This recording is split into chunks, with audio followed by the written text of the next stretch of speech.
জয় রাম। রথে চ বামনং দিষ্টা পুনর্জন্ম ন বিদ্যতে।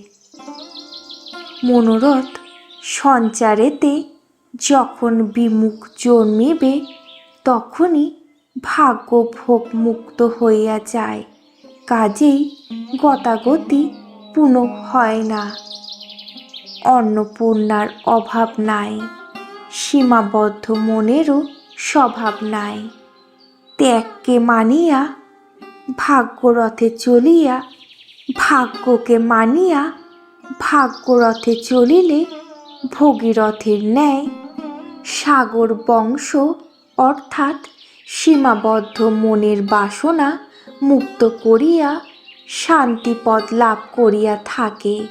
ইহাই জীবের কর্ম যোগ্য বলিয়া জানিবেন। কর্তা হইয়া মনের কর্ম করিলে দক্ষ যজ্ঞ হয়। এই যজ্ঞ শেষ হয় না। জয় রাম।